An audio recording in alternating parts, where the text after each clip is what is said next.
오늘 읽을 하나님의 말씀은 지난주에 이어서 사도행전 5장 33절부터 42절까지 지난주에 읽었던 본문하고 같은 본문입니다.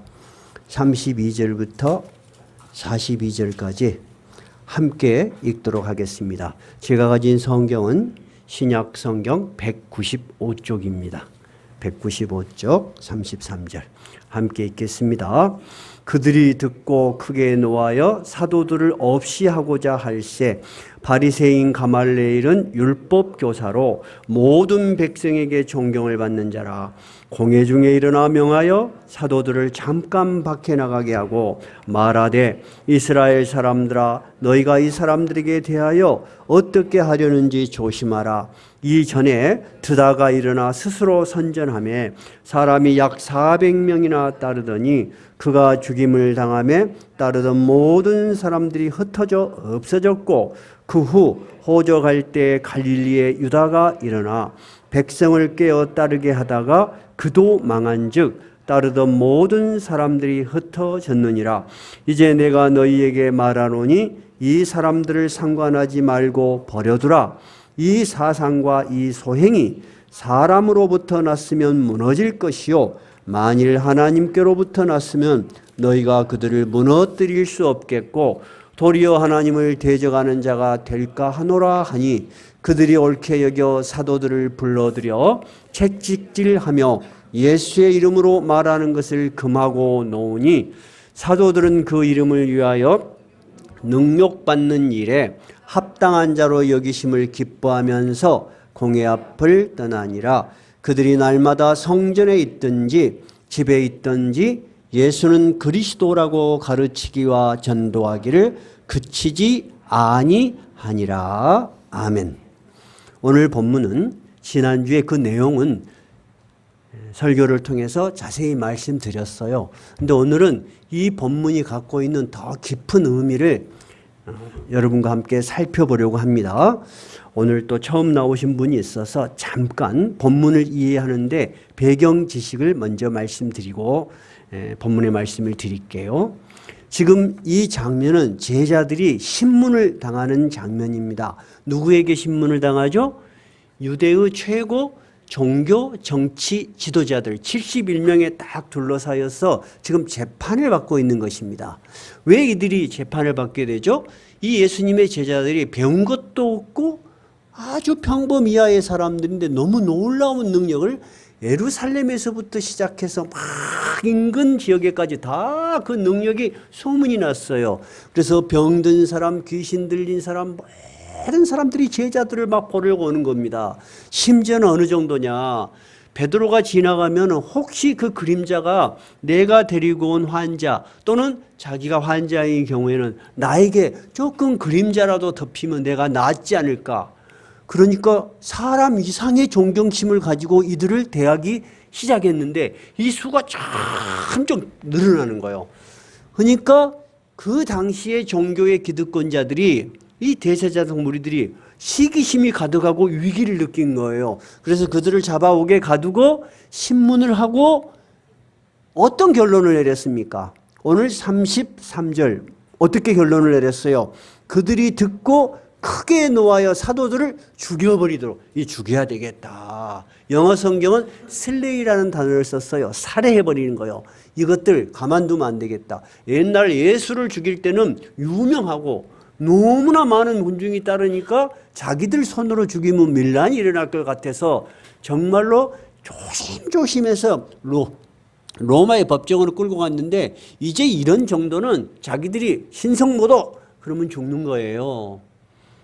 그런 배경하에서 일어난 일들이에요.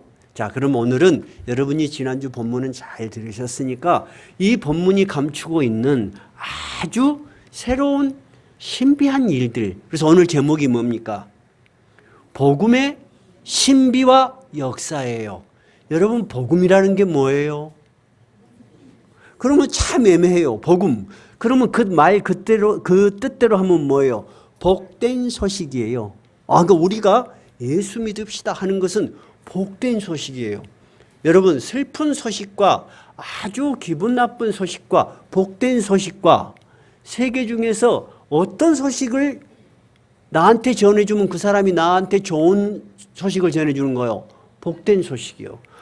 그러면 지금 복된 소식의 내용이 뭐냐? 오늘 본문에가 나와 있어요. 오늘 본문 앞부분에가 나와 있는 거예요. 제자들이. 자, 이 대제사장과 그 무리들이 이 사람들에게 예수를 전하지 말라고 얼마나 우리가 엄하게 명령해서 너희들을 풀어줬는데 또 이 사람의 이름으로 이런 짓을 하느냐 하고 신문이 시작됐죠.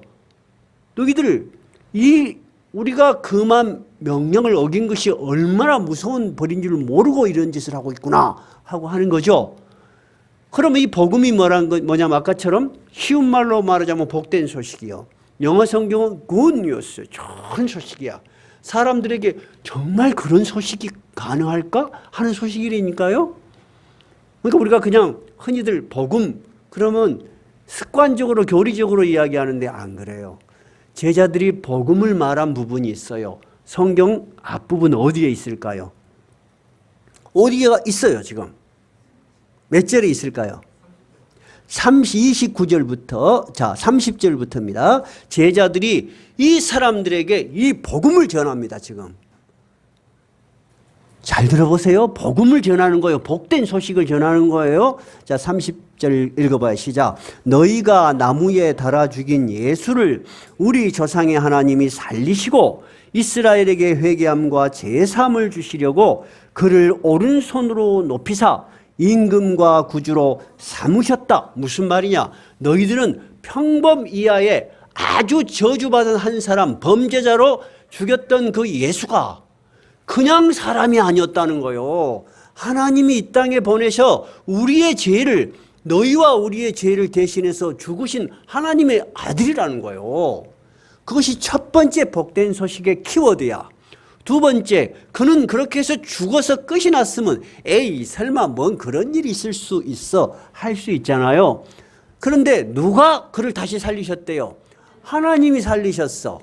그게 두 번째 복된 소식이요. 사람은 죽음으로 끝나는 게 아니다는 거예요. 다시 살아날 수 있다는 거예요. 누구의 능력으로? 하나님의 능력으로. 누구를 통해서? 예수 그리스도의 부활의 능력을 통해서 우리에게도 그런 권리가 주어진다 그 말이에요. 두 번째죠. 그 다음에 어떻게 해요? 그 다음에 이스라엘에게 회개함과 죄사함을 주시려고 그를 오른손으로 높이사 임금과 구주로 삼으셨다. 이 말은 뭔 말이에요? 이제부터는 너희들이 드리던 제사나 제사장을 통하지 않고 예수 그리스도의 이름으로 직접 너희들이 죄를 사하는 회개의 기도를 할 수 있다는 거야. 근데 그게 세 번째 키워드요. 그럼 네 번째는 뭐예요? 네 번째, 그 예수는 지금 죽고 없는 게 아니야. 눈에 안 보이니까 없는 게 아니야. 안 보이는데 우리가 억지로 주장을 하는 게 아니야. 하나님이 그를 지금은 어떤 상태로 하셨다? 우리의 임금과 구주로 높이셨어. 그래서 오늘 찬양, 오늘 예배 드릴 때 성령을 하잖아. 예배 드릴 때 드리는 성령은 여러분 굉장히 은혜스러운 찬송이에요. 그러니까 여러분이 일찍 와서 마음에 탁 문을 열고 성령을 쫙 하면요. 벌써 목사님 설교하기도 전에 은혜가 충만해. 성령은 하나님께 드리는 찬양이죠. 즉, 이 예배를 받는 분이 있다는 믿음이 있어야지 성령이 되는 거예요. 그래서 저는 성령을 드릴 때 제일로 은혜가 돼요. 오늘 성령 뭐 했어요? 찬양하라 내 영혼아, 찬양하라 내 영혼아, 경배하라 내 영혼아. 누구에게? 주 예수 그리스도와 그를 보내신 하나님께. 근데 그렇게 우리를 찬양케 하신 하나님이 누구세요? 우리 안에 계신 성령 하나님. 이것이 여러분 우리가 흔히 말하는 복음이라는 거예요. 이제 복음의 명확한 규정을 아시겠죠? 그러니까 제자들은 지금 재판을 하는데 자기를 변호하는 것이 아니고 뭘 하는 거예요? 예수 그리스도가 우리에게 맡긴 복음을 증언하는 거야. 이 제자들은 어디서 뭘 배운 사람들이 아니에요. 근데 얼마나 똑똑해졌어. 예수 믿으면 다 똑똑해진다니까. 그런데 이 복음을 누구에게 맡겼다? 어떻게 제자들에게 맡긴 줄 알아? 32절이죠. 한번 읽어봐요. 시작. 우리는 이 일의 증인이요 하나님이 자기에게 순종하는 사람들에게 주신 성령도 이러하니라. 예수 그리스도의 하신 일을 생생하게 보시고 성령을 보내셔서 우리를 이 복음을 전하는 주의 종, 주의 사도, 주의 제자로 삼으셨다는 거예요. 여러분 간단한 글 같은데 이 안에 기독교의 가장 심오한 교리가 있는 거예요. 이제 복음이 뭔지 알겠죠? 그러니까 이 말을 간단히 제자들은 한 것 같아요. 우리 이 말 하는데 몇 분 걸렸어요? 2분 정도밖에 안 걸렸어요. 근데 이 말을 딱 들은 대제사장은 종교성이 아주 깊은 사람이고 공부를 많이 한 사람들이야. 딱 들으니까 알겠어. 이놈들이 말하는 건 뭐야? 앞으로 제사제도 필요 없다는 거야. 제사장 필요 없다는 거야. 이대로 두면 안 되겠다. 그래서 33절 그들이 듣고 크게 놓아여 사도들을 죽이려고 결심을 한 거야. 근데 이 사람들이 사도들을 죽이려고 하는 분위기를 쫙 눈치를 째고 위기 상황, 뭔가 이상하다. 이대로 가서는 안 되겠다 하고 스톱을 시킨 사람이 누구예요? 바로 가말리엘이에요. 가말리엘은 그 당시 최고의 율법 교사야. 그 다음에 온 이스라엘 민중이 따르는 최고의 랍비 중에 랍비 랍반이야. 우리 지난주에 설교 다 했죠. 이 가말리엘이 바로 누구를 가르쳤다고요? 사도 바울을 가르친 유명한 바리새인이야. 근데 이 가말리엘이 보니까 이 아무 배운 것도 없는 제자들이 저렇게 담대한 것을 보니까 뭔가 마음에 느낌이 있었던 것 같아. 두 번째는 이들이 행하는 능력은 사람들이 행할 수 없는 능력이야. 어떻게 저들이 저런 능력을 행하지? 다 알고 있을 거 아니에요. 예수를 죽일 때만 해도 가말리엘이 반대하고 그런 일이 없었어요. 근데 예수를 죽일 때 다 동의를 했단 말이에요. 두 번째 제자들을 볼 때는 뭔가 좀 이상한 기운이 느껴졌던 것 같아요. 제가 봤을 때는. 그러니까 이스라엘 사람들아, 즉 바리새인 지도자들에게 너희들이 하려고 지금 하는 일을 좀 신중하게 생각해 보자. 이렇게 일단 제지를 한 거예요. 그러면서 우리가 무슨 일을 할 때 근거를 가지고 해야 되지 않겠냐. 그러면 우리가 이 일 이전에도 이런 비슷한 일이 있었다. 두 사람을 이야기하죠. 어떤 사람? 드다와 유다. 이 사람들은 한 사람은 자기가 메시아다. 그래갖고 400명이나 사람들이 막 추종자가 있었는데 결국은 아주 짧은 기간 내에 옥에 갇혀 사형을 당했어요. 끝. 그 다음에 유다는 로마에 세금을 내는 것은 가당치 않다. 꼭 쉽게 말하자면 일제시대 독립군. 이 저항운동을 하는 사람이야. 그래서 민중들이 얼마나 따르겠어요. 와, 맞아. 그러고 하다가 이것도 로마군에 의해서 죽었어요. 봐라. 이 사람들이 일어날 때 사람들이 우하고 따라가지만 얼마 안 돼서 끝나지 않았냐. 그러니까 이 사람들도 자기들이 스스로 이런 일을 생각해서 한 일이라면, 즉 사람의 생각으로 한 일이라면 얼마 못 갈 것이고, 두 번째, 하나님이 만일 이 일을 하신 것이라면 우리가 잘은 모르지만은 결론적으로 어떻게 될 것이다. 하나님을 거역하는 자가 될 거 아니냐. 이 사람들도 종교성이 굉장히 깊은 사람들이요. 그러니까 다른 사람들도 제가 생각할 때는 섬찟했을 것 같아. 사람은 다 기본적인 지식이 있고 그 다음에 감정이 있어요. 평범하지 않다는 건 다 알 거 아니에요. 그죠? 그렇게 해서 사람들이 옳게 생각했어. 그래서 그냥 풀어줄 수는 없고 채찍으로 때려서 그들을 풀어줬어. 그러니까 대지게 맞고 나간 제자들이 아이고 다시는 이런 일을 안 해야 되겠다. 빨리 피해야 되겠다 하지 않고 어떻게 했다고요? 이야, 이제 우리가 예수의 이름으로 드디어 핍박을 받구나. 진짜 제자가 된 것 같아. 우리가 이런 고난을 통해서 주님의 제자인 것을 증명하게 해주시니 감사합니다 하고 기뻐하면서 나가갖고 날마다 영어 성경은 day after day, 날이면 날마다 어느 곳에서나 예수를 가르치고 전하더라. 이것이 지난주 설교였어요. 그러면 오늘 우리가 살펴볼 부분은 잘 한번 생각해 봐요. 가말리엘이 한 말이 여러분 어떤 말이었어요? 이 예수를 전한 자들, 즉 이 복음이 그 말이죠. 이 사람들이 전한 소식이 하나님께 속했는가 아닌지, 다시 말해서 우리가 지금 교회에 와서 예배를 드립니다. 여러분의 신앙이 하나님께로부터 온 정말 살아있는 신앙인지, 아니면 전통적으로 내려온 내 집사람이 다니니까 나도 어쩔 수 없이 다니고, 두 번째 다니면 좋으니까 다니는 그런 정도의 사람들이 맞는 것인지 여러분이 판단해 봐야 된다니까. 판단을 안 해보고 계속 어떻게 살래요? 판단을 안 해보고 정말 그래 라고 확신이 안 들고 계속 신앙생활을 하면 어떻게 돼요? 나왔다가 안 나왔다가 신앙이 자기의 힘이 되지가 않아. 기쁨이 되지 않고 목숨을 바칠 만한 가치 있는 일이 아니요. 그냥 많은 일들 중에 하나가 돼버려. 그래서 오늘은 진지한 복음이라는 것의 역사성, 그 신비가 과연 진짠지 한번 살펴보려고 해요. 자, 그러면 가말리엘이 인간의 기준으로 영적으로는 판단이 불가능하니까 인간의 지혜와 많은 경험, 그 다음에 자기 학문을 통해서 내린 결론이, 인간적으로는 여러분 지혜로워 지혜롭지 않아? 지혜롭지. 맞지요? 그러면 그 이후에 정말 이들이 전한 복음이 하나님이 주신 것이었다면은, 그것이 맞다면 어떤 일이 일어나야 될까? 자, 우리가 살아가는 현실에서 종교를 어떻게 이해를 해요? 그럴듯한 말, 죽으면 어찌 될지 모르지만 천국이 있다니까 믿는 그런 추상성이 분명히 있죠.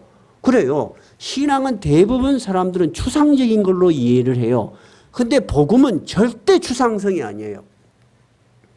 우리가 인간의 능력으로 확인을 할 수 없어서 추상성인 거지, 역사 속에서 분명히 증거가 되는 거예요. 증명이 됐어. 여러분, 역사라는 건 뭐예요? 첫째, 시간적으로 언제라는 일이 있어야 돼요. 언제 그런 일이 있었는가. 두 번째는 어디서.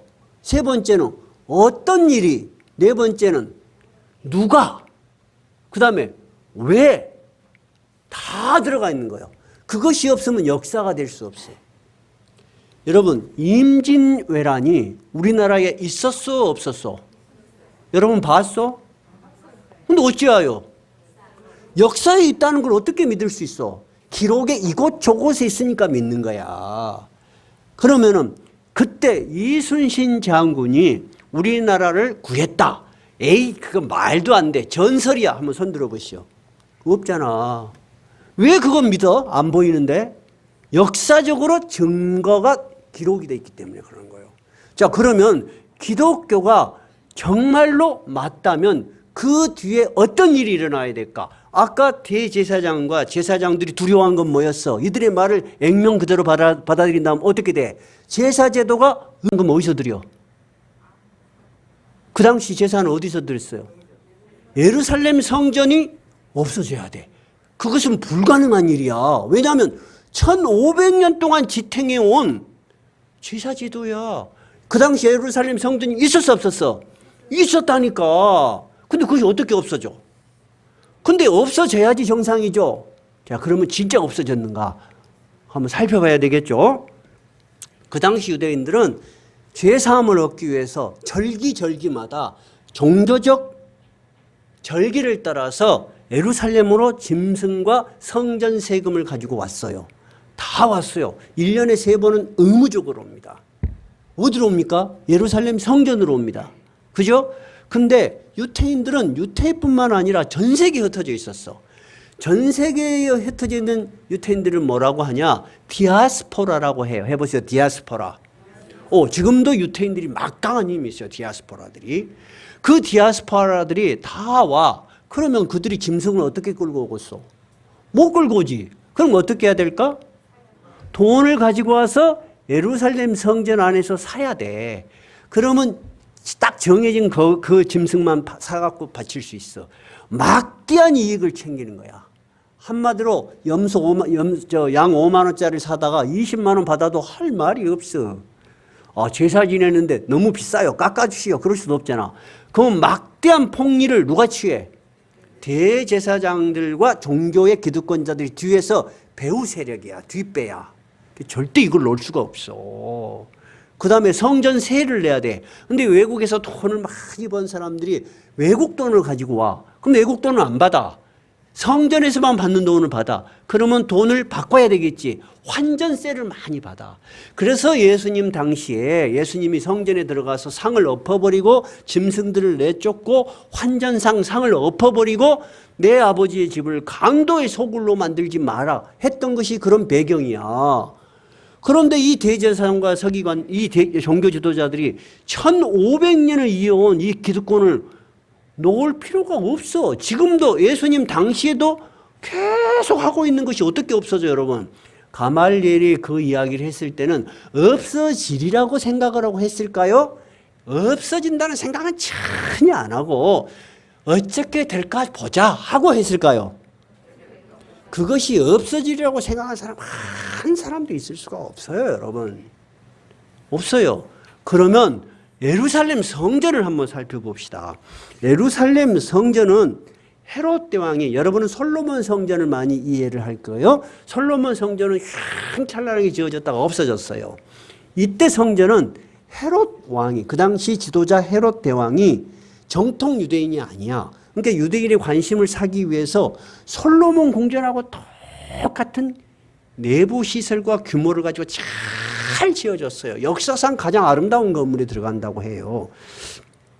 어마어마하게 화려해요. 어느 정도 화려하냐? 전부 대리석으로. 그 다음에 나머지는 진짜 황금으로 입혔다니까. 근데 그 대리석 크기가 큰 거는 어느 정도냐면은 높이가 11m, 넓이가 5m. 그럼 11m면 건물 몇 층짜리요? 3층짜리야, 3층. 보통이 3, 4m거든. 돌 하나가 그 큰 대리석으로 전부고, 그 다음에 천장, 저 천장은 새들이 앉으면 똥 싸니까 못을 전부 다 박아놨어. 못 앉게. 근데 그걸 황금못으로 해놨어. 황금놈으로 쫙 입혀갖고. 그 아침에 해가 뜨면 어때? 멀리서 보면 휘황찬란해 보여. 멋있어, 안 멋있어? 멋있지. 사람들이 봐도 절로 예배드리고 싶겠지. 거기에 비하면 낮은 울타리 교회는 화려함으로 말할 것 같으면 내놓을 수가 없어. 근데 그 예루살렘 성전보다 내가 볼 때는 낮은 울타리 교회 예배가 더 빛나. 아이, 감사합니다. 갑자기 힘이 더 납니다. 감사합니다. 그리고 이 헤롯 왕이 이 유태인들의 환심을 사기 위해서 성문이 있을 거 아니에요. 클 거 아니에요. 그 큰 문이 커. 거기다가 이스라엘을 상징하는 포도송이를 다 해줬어요. 근데 클 거 아니에요. 그 사람보다. 그 포도송이 하나가 사람 크기만 해. 커야 돼. 근데 그게 전부 황금으로 해줬다니까. 근데 여러분, 예수님 당시 예루살렘 성전 있었어, 없었어? 있었어.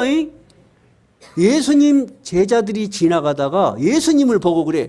선생님, 이 성전을 보십시오. 얼마나 아름답습니까? 마태, 마가, 누가, 요한복음 다 나와 있어. 집에 가서 이 목사님 말이 진짜인지 한번 찾아봐야 되겠다. 그런 사람은 마가복음 13장을 가서 보면 있어. 선생님, 이 돌들이 어쩌습니까? 아까 대리석 어쩐다 그랬어? 대단하다 그랬지. 여러분도 여수에서 그렇게 멋있는 집 있으면 구경 안 가? 가. 나는 여수에 사니까 여수에가 바닷가에 그 찻집이나 또는 뭐 좋은 펜션이 생겼다고 하면 난 몰라. 관심도 없어. 근데 객지에서 온 사람들은 꼭 와가지고 거기 있다는데 한번 가보고 싶다고 안내를 해달라고 하는 거야. 그럼 요즘 내비가 다 있어. 그거 켜고 가. 할 수 있지만 그래도 부탁을 하니까 그냥 같이 가서 보면은 건물이 굉장히 멋있어. 근데 그런 것은 여기다 대면 게임도 안 돼. 그러니까 제자들이 너무너무 멋있으니까 자기 스승한테 예수님 이것 좀 보십시오. 이 돌들이 어떻습니까? 대단하지 않습니까? 그렇게 얘기를 해요. 예수님이 뭐라고 말한 줄 알아요? 너희들이 이 건물을 보느냐? 돌 하나도 돌 위에 남지 않고 다 무너지리라. 여러분, 옛날엔 다 돌성이지. 성을 쌓으려면 돌에다가 돌을 얹고 돌에다가 돌을 얹고 그랬겠지. 근데 하나도 안 남는다는 것은 다 파괴된다는 거예요. 여러분, 이것이 상상이 돼요? 예수님이 약간 정신에 이상이 있든지 아니면 이 일이 진짜로 일어나든지 둘 중에 하나야. 그렇죠? 그런데 진짜 이 일이 일어납니다. 어떻게 일어나냐? AD 66년 예수님이 33살쯤 돌아가셨다고 가정을 하면 약 30년 후에 유태인들이 로마에 반란을 일으켜. 근데 여러분이 로마 그러면 강대국이란 거 잘 알죠? 로마는 항복을 하면은 받아주지만 저항을 하면은 완전히 뿌리를 뽑아버립니다. 근데 이 유태인들이 귀찮아. 그 민족 정신이 강하고 종교성이 강해가지고 날마다 사고는 유대인 지역에서 나와. 그래서 유대인으로 왕으로 보내면 머리가 아파라 그래. 그 총독들이. 근데 이 유대인들이 민족 봉기가 일어나고 제법 성공을 해요. 그래서 3년을 저항을 해. 그러니까 로마군들이 처음에는 우습게 생각하다 당한 거야, 이게. 그러니까 로마 정예부대를 보내. 티투스 장군을 보내. 3년 동안 했던 것을 끝내라. 티투스 장군이 와가지고 완전히 이 로마 그 예루살렘 성을 포위에 들어와요. 다 포위에 들어가니까 점점 이제 최정예부대가 온 거니까 밀려가지고 어디로 다 숨어 들어갔을까? 성전으로 다 이제 막 숨어 들어간 거야. 숨어갖고 안 나오거든? 그러니까 불을 안에다 던져버려. 그래갖고 막 불이 타, 성전이. 그래서 유대 역사가 요세푸스는 이거를 어떻게 기록하고 했냐면은 성소가 타고 있는 동안에는 나이에 대한 공경심도 지위에 대한 존경심도 사라져버렸다. 아이들과 노인들과 평민과 제사장이 다 같이 학살되었다. 이해가 되셨죠? 그리고 황제는 가장 높은 탑만 남기고 온 성과 성전을 바닥까지 파괴하라고 명령하였다. 황제의 명령이 바닥까지 파버리라는 거야. 두 번째는 불을 던져서 불이 붙으니까 그게 황금으로 돼 있다 그랬죠. 황금이 어떻게 돼? 녹아서 막 어디에 다 녹아 스며들어 버려. 돌 속으로 스며들어 버려. 그러니까 로마 군인들이 사람들이 이 돌 사이에 금을 캐려고 붙어있는 돌도 떼어가지고 다 금을 캐가 버려요. 돌 하나도 돌 위에 남지 않고 다 사라져 버렸어요. 그래서 약 110만이 죽었어요. 10만이 끌려갔어요. 그래서 검투장에서 노예들처럼 죽었어요. 여러분, 이것이 불과 제자들이 복음을 증언한 30년에서 40년 사이에 다 일어났어. 제자들은 그걸 봤을까 못 봤을까? 못 봤어. 다 죽었어. 그 당시에는 순교의 십자가를 쳤을 거야 아마. 근데 그들이 말한 복음은 역사상으로 너무나 분명하게 일어났어. 어디서 일어났어? 예루살렘 성경 그 자리에서. 언제? AD 70년. 누구에 의해서? 로마군에 의해서. 어떻게? 돌 하나 돌 위에 남지 않고 다 파괴되어 버렸어. 그러니까 예배를 드리는 것은, 제사를 드리는 것은 예루살렘 성전만 가능해. 성전이 없으니까 제사도 못 드려. 제사장도 없어져 버렸어. 그리고 다시는 유대인들이 여기에 남아서 로마를 괴롭히지 않고 다 흩어버려. 한 놈도 못 살게 해. 그래서 이스라엘이 1948년 독립할 때까지 약 2000년 동안을 유대인들이 나라가 없이 떠도는 거야. 떠돌면서 이들이 가진 민족의 정체성이 강하니까 각 나라에 가서 그래도 돈을 벌기 시작한 거야. 그것이 여러분이 잘 아는 히틀러가 각 나라에 가면 유대인들이 그리 미움을 받아. 그건 다음에 이야기를 할게요. 자, 그러면은 제자들이 복음을 전했을 때 가말리엘이 한 이야기, 이들이 한 말이 하나님께로서 났다면 하는 말은 입증이 된 거예요, 안 된 거예요? 입증이 된 거예요. 여러분, 그러니까 여러분이 가진 신앙을 추상적으로 이해하지 마세요. 이거는 누구도 거부할 수 없는 역사적으로 생생하게 이루어진 일이다 그 말이에요. 그러면 제자들은 어떻게 됐을까? 제자들은 그 당시에는 그런 일들이 이루어진 것을 보지 못했을 거예요. 왜냐하면 이루어졌다면 서신서에가 그것이 분명히 있을 거예요. 그렇죠? 제자들은 순교의 십자가를 지고 다 죽었을 거예요. 그러나 제자들은 죽었지만 끝났어? 아니야. 전혀 예수를 보지 못하고 예수의 가르침을 직접 받지 못하고 제자들의 증언을 받은 그 복음을 들고 그의 제자의 제자들이 또 세계로 뻗어나기 시작한 거야. 그래서 온 유대뿐만 아니라 이제 어디에까지? 이방에까지 복음이 막 전파됐어. 이방에 가장 많은 성전하고 교회를 세운 사람이 누구요? 바울 사도가 바로 누구의 제자요? 가말리엘의 수제자야. 아, 그 참 신기하잖아요. 가장 기독교를 박해했던 바울이 하나님이 그를, 예수님이 그를 사도로 삼아서 역사에 예수 그리스도의 증언이 참된 것을 증언하는 역할을 맡겼다니까. 이 로마에 이제 사람들이 막 복음이 전파돼. 근데 이게 기하급수적으로 늘어나는 거야. 그러니까 로마가 200년 동안을 박해를 해요. 그래서 그 사람들을 잡아다가 옥에 가두는 정도가 아니고 검투장에 예수 믿는 사람들은 혐오의 대상이었어. 잡아다가 짐승들하고 싸울 때 일단 사람들한테 자극을 먼저 줘야 되잖아. 글래디에이터들이 탁 나와서 칼싸움은 2부야. 1부 사람들이 그 피에 굶주린 그 야성을 살려내. 그러면 막 짐승들이 사람을 잡아먹고 도망가고. 그럴 때 첫 번째 거기에 쓴 사람들이 누구요? 기독교인들이야. 그것뿐만이 아니야. 야간에 야간 경기장도 해야 되잖아. 야간 경기장에는 횃불이 있어야 돼. 그럼 횃불 대신에 그 화형대를 탁 만들어 갖고 예수 믿는 사람들을 묶어놓고 기름을 부숴 갖고 불을 질러서 화형장에 야간 등불로 삼았어요, 여러분. 그러면 여러분, 예수 믿는 것이 끝이 나야 되지 않겠어요? 이것이 그렇게 해도 끝이 없는 거예요. 예수 믿는 사람은 이제 어디로 숨어 들어갔냐? 그 당시는 지하 묘지가 있었어요. 그걸 카타콤이라고 해요. 로마의 땅은 석회암으로 돼 있어가지고 굴을 파기가 쉬워. 그래서 그 안에다가 많은 시체를 묘지로 썼단 말이에요. 근데 그것이 길을 찾기가 묘해. 그리고 사람들이 안 들어가려고 그래. 시체가 있으니까. 예수 믿는 사람들이 거기가 숨어서 예배를 드린다니까. 그 로마군들이 그런 데는 가기 싫어해. 불길하지. 막 시체가 있고 냄새나고 찾기도 힘들고.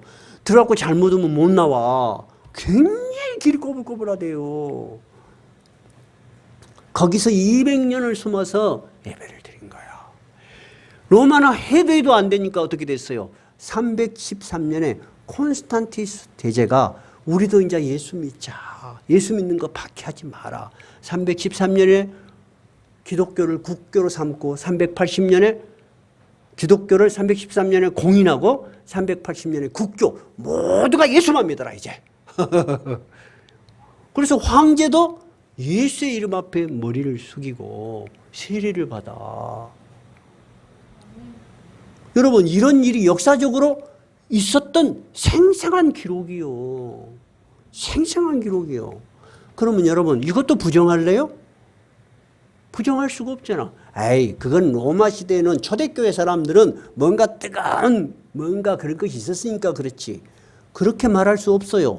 지금 서기 몇 년이요, 지금? 2000년 동안에 한 번도 기독교는 중단을 해본 적이 없어. 그럼 우리가 지금 예배를 드리고 있으니까 여러분 아무 생각이 없을 수가 있어. 누가 전도에서 온 것 같아? 아니요. 19세기 1800년 때 우리나라에 미국의 선교사들이 그 잘 배우고 훌륭한 집 자제들이 전부 다 한국으로 이 은둔의 나라 조선으로 왔는데 너무 가난하고 너무 못 살아. 너무 가난하고 너무 못 살아. 그래서 복음을 들고 왔어요. 근데 예수 믿으세요 라고만 하지 않았어요. 뭘 했어요? 학교를 세우고 병원을 세웠어요. 그리고 여성의 운동을, 여성의 인권을 상승시켜서 우리나라 최초의 여성 학교가 누가 세웠어? 기독교인들이 세운 거야. 병원은 기독교인이 세운 거야. 그래서 우리 민중이 계몽되기 시작했어요. 그래서 한국 기독교가 120년밖에 안 됐는데 이렇게 빨리 부흥된 나라는 대한민국밖에 없어. 그러니까 대한민국이 세계에서 주목을 받을 수밖에 없는 것이 우리 역사 가운데 누가 계신다는 거예요? 하나님의 복음이 살아있다는 거예요. 그것을 우리가 어떻게 또 이해할 수 있냐? 3.1절, 지금 사람들은 기독교가 마치 사회의 암적인 존재같이 이야기를 해. 그렇게 폄하를 해. 진짜 무식한 사람이요. 3.1운동을 폄하한 사람은 없죠. 그죠? 유관순 누나 다 잘 알지요. 다 잘 알자. 우리는 3.1절이 대단해.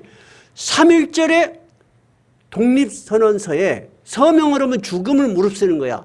그 33인 중에 절반이 누구요? 기독교인이야. 그 당시 기독교 인구는 5%밖에 안 되는데 33인의 지도자가 기독교인이었다니까. 여러분, 그거를 여러분 잊으시면 안 돼. 그래서 제가 청년 며칠 처음에 개척교회일 때 고등학생 며칠 우리 교회를 다녔어요. 근데 걔들이 대학생이 됐어. 근데 저한테 전화가 왔어. 학교에서 뭐 레포트를 써라는 거야. 기독교의 한국 사회에 미친 뭐 어떤 뭔 건데 목사님 뭐 그런 거 뭐 없을까요? 그래. 그래서 내가 야 3.1절에 독립선언서에 서명한 33인 중 절반이 기독교인이었다니까. 진짜요? 아, 몰랐던 모양이야. 나는 안 줄 알았어. 아, 그래서 내가 언젠가 한번 여러분에게 설교를 해드려야 되겠다. 우리나라가 어떻게 기독교 입국, 기독교로서 시작이 되었는가.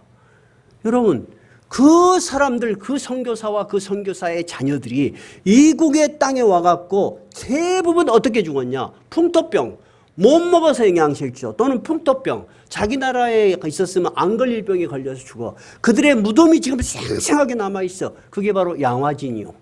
언제 우리 전부 다 버스 한번 타고 한번 가봅시다. 수견회. 아, 이렇게 대를 이어서 다 한국 땅에서 자기 나라 잘 사는 나라를 놔두고 한국 땅에 와서 그렇게 뼈를 묻고 자기 자식들까지 다 죽게 한 거야. 근데 그 손자들이 또 공부를 해갖고 자기하고는 관계도 없는 외국에서 태어났는데 우리 할아버지 우리 아버지가 죽은 그 한국에 가서 나는 기독교 복음 사역을 하겠다. 온 손자들도 있어. 그런 걸 보면 우리가 비록 크리스찬이지만 우리는 굉장히 부족하다. 그런 느낌을 가질 수밖에 없어요. 여러분, 오늘 설교의 핵심은 뭐냐면 가말리엘이 2000년 전에 자기의 지혜로 판단했던 것은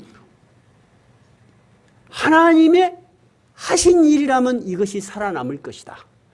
하나님이 하신 일이 아니라면 잠깐 후에 사라질 것이다. 근데 살아남았어, 안 살아남았어? 살아남을 뿐만 아니라 전 세계를 기독교가 장악하고 있어요. 로마는 여러분 역사가 계속되지 않았어요. 로마는 끝났어요.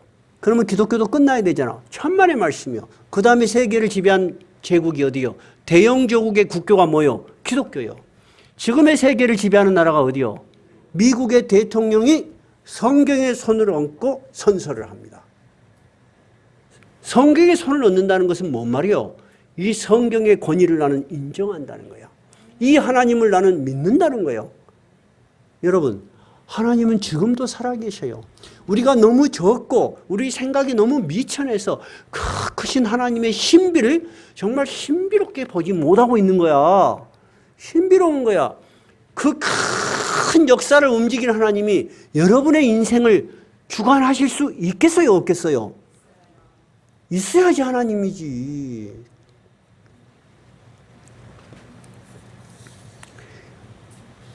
2000년 기준입니다. 하나님이 한 나라를 어떻게 부흥시키는가. 우리나라가 굉장히 생생한 증언이에요. 그렇게 들어온 지 100년밖에 안 된 우리나라가 세계적으로 2차 세계대전 이후에 100개 이상의 신생 독립국이 생겼어요. 그 중에서 OECD, 즉 선진국에 들어간 나라는 딱 두 나라야. 어느 나라야? 한국. 그 다음에 싱가포르는 인구가 500, 600만 밖에 안 돼요. 국가라고 보기에는 작아요. 그리고 우리나라처럼 자유민주주의 체제를 수호하지 않아요. 거기는. 다음에 한번 보세요. 섞여져 있어요. 총통이 평생에 먹고 3대 세서 보고 있어요. 거기도. 이상하게 이 기독교가 우리 한국 사이에 깊숙이 들어왔어. 그러면 여러분, 하나님의 은혜가 아니면 도저히 못 받아들이잖아. 지금 이 바리새인과 이 율법사들이 예수 그리스도를 전하는 이 제자들을 어떻게 하려고 해요? 죽이려고 하고 있잖아. 그러면 우리나라에 기독교가 들어왔을 때 우리나라는 받아들였을까 죽였을까? 죽였어요. 우리도. 대원군 시대만 죽인 사람이 8,000명입니다. 우리도 순교의 십자가 위에 오늘의 번영이 있는 거예요. 근데 2000년 기준으로 세계에서 선교를 가장 많이 보낸 나라가 1위 미국, 2위 어디? 한국이요. 그러니까 참 놀라운 일이요. 아니 외국에서 원조 받고 외국에서 교회 가난하다고 우유 보내고 쌀 보내고 밀가루 보내고 그랬는데 100년밖에 안 됐는데 세계 선교를 보낸다니까. 여러분 이럴 때 난 잘 어떻게 해야 될지 모르겠으면은 아멘 한번 하는 게 안 좋겠어? 맞어?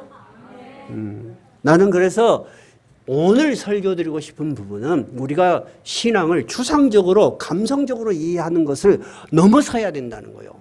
이것은 역사적인 실체를 가지고 있고 증거가 확실한 흔들릴 수 없는 믿음 위에 있다는 것입니다.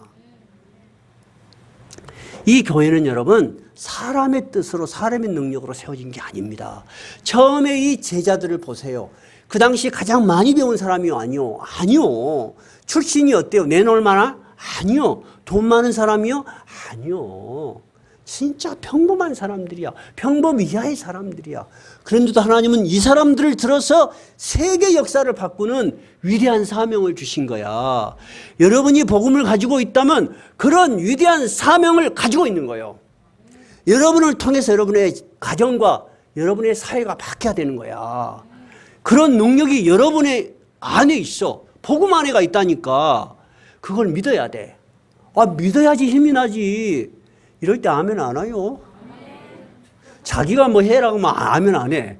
저거 남이 잘해놓은 건 아멘 긁고. 그렇게 결심하십니까? 오케이. 요렇게 해야 되겠구만, 앞으로는. 근데 여러분, 실제로 남 이야기는 아멘 하기 쉬워요. 당신이 그렇게 사시도록 결심하십시오. 아멘 하기 어려워. 식은땀이 뒤에서 날라 그래. 진짜 어쩔 때는 기도를 할 때도 나 이 기도 할까 말까 하는 기도 있어 없어? 있지? 어떤 기도 그래? 한번 이야기를 해봐요. 하나님 저에게 축복을 해주시면 교회를 위해서 헌신하겠습니다. 잘 안 돼. 축복해 주시면까지는 돼. 헌신하겠습니다가 잘 안 돼. 나 진짜 헌신할 수 있을까? 그렇게 되면 기도도 힘이 없어. 결국은 그래. 그래서 이 제자들은 비록 앞으로 이루어질 일들은 자기들이 알지 못했지만 우리가 전한 복음이 하나님이 주신 것이 너무나 분명하다는 걸 알았어요. 그리고 이 세상의 삶이 이 세상의 삶으로 끝나지 않고 주님이 부활하신 것처럼 영원한 삶이 있다는 것을 그들은 너무나 분명히 받았어요. 분명히 알았어요. 그래서 바울 사도는 로마서에 어떻게 이야기냐. 지금의 강하는 고난은 우리가 받을 큰 영광에 비교하면 아무것도 아니다. 그래서 제자들은 모두 순교의 십자가를 당당하게 지고 죽었어. 그러면 초대교회 신자들은 어떻게 했을까? 검투장에 잡혀가서 화형을 당하려는데 너무 많이 잡아온 거야. 하고 줄을 세워놔. 사람이 불을 타고 있어 줄을 세워놓으면 여러분 겁나 안 겁나? 겁난 정도가 아니지. 근데 그들은 다 서서 찬양을 불러. 찬양하라 내용하라 621장 불렀는지는 모르겠어. 근데 여러분 얼마나 그 장면이 무섭소. 그러니까 거기 구경하던 사람이 처음에는 낄낄낄낄 거리다가 그들이 한 사람이 부르니까 다 찬양을 부르니까 다 숙연해지는 거야. 그러니까 화형을 집행하던 사람이 나도 예수 믿겠다 한 사람도 있었고 구경 나온 사람들 중에는 예수 믿었는데 나 안 믿는 사람이라고 부정했는 사람도 나도 한때는 예수 믿었다는 사람은 스스로 화형장에 걸어놓은 사람도 있었다고 기록에 있어요. 여러분 우리의 신앙은 죽음도 능가할 수 있는 강한 확증 위에서 있는 거예요. 그들이 마지막 죽을 때 하나님을 향해서 외치던 그 마지막 기도가 뭐였을까요? 뭐였을까요? 여기다 성경 갈피를 끼워 놓으시고 성경 제일 마지막 요한계시록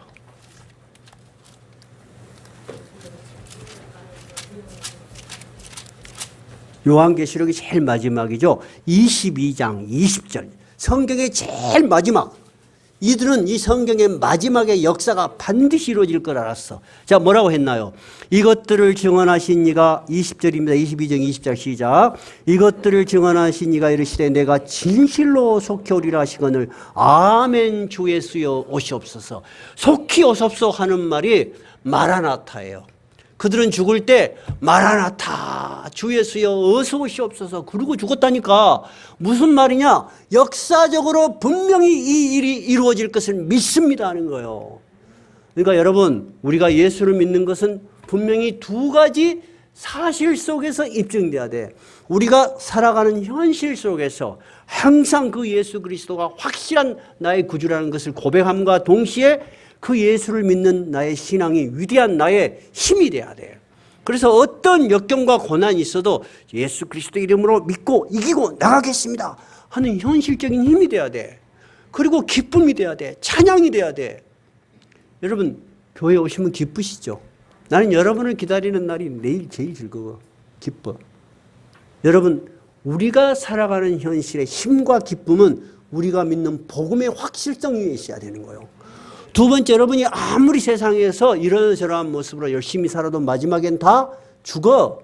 요양원에 누워서 1년, 2년, 3년, 4년 누워있으면 뭔 소망이 있겠어. 다 노인들 보고 물어보시오. 빨리 죽었으면 좋겠어. 그래.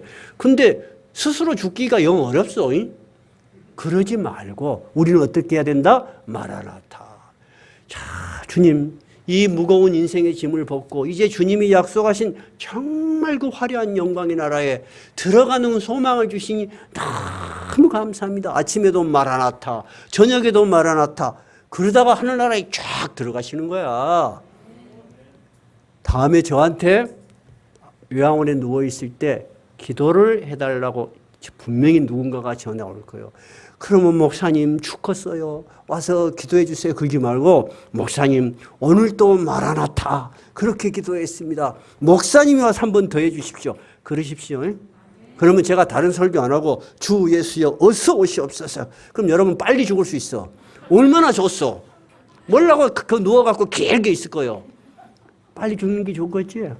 우리 어머니 마지막 기도의 소원이었다니까. 나는 그때 기도할 때 이해가 안 됐어. 우리 자식들한테 짐되지 않고 주님의 나라로 빨리 가게 해주십시오. 자식들 앞에서 그런 이야기 하니까 좀 서운하더만.